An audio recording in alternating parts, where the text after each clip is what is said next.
You know, I lived in Phoenix for 18 years, and one of the things I learned in Phoenix is the importance of shade, and also understanding that you don't do errands in the middle of the day.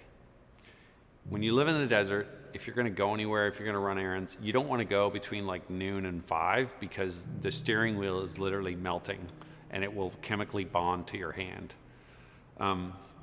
You learn about the importance of shade real quickly. Even if you have to go, you learn about things like cracking down your windows. If you don't have air conditioning, you put ice cubes on your arms and then roll all your windows down so the air blowing on your arms is like fake air conditioning. I bring all that up to say that in the third Sunday of Lent, Jesus meets a woman running an errand in the middle of the day.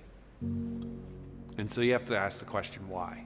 In the time of Christ, women went to get water either in the morning, and that was actually really probably the only time they went, was in the cool of the day, early in the morning, because it was less laborious and there was less of a danger of exhaustion. So this woman, a Samaritan woman, is going in at noon. And the reason is because she was an outcast. And the reason she was an outcast, we find out in this conversation that she has with Jesus, it's because she'd been married 5 times. Well, the thing about marriage laws back then is that it wasn't like a woman could decide who she wanted to marry. Women didn't have the right to divorce anyone. So this woman had either been married 5 times because either she'd been divorced 5 times or her husbands had died. So she's living with the grief of 5 other husbands. And now she's living with a guy who's not her husband, which also meant that he wasn't willing to marry her, which once again is another aspect of shame being heaped upon her.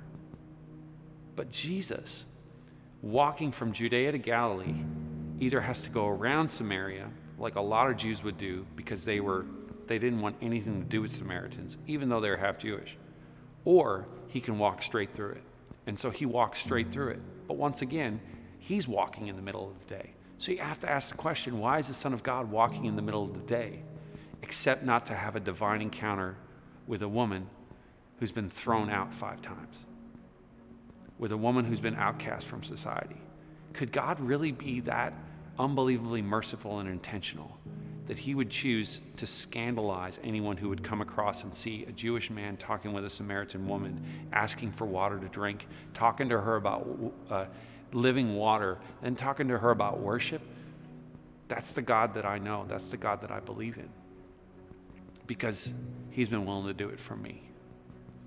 So I want to share with you a recording of the song "Run to the Father," and it's kind of more inspired about the revelation of think God is a father, the story of the prodigal son, but I think it's really fitting with this of Jesus willing to just be so scandalous to the convention of his time, to engage in conversation with, to ask for water from, and to give promise of everlasting life to a Samaritan woman.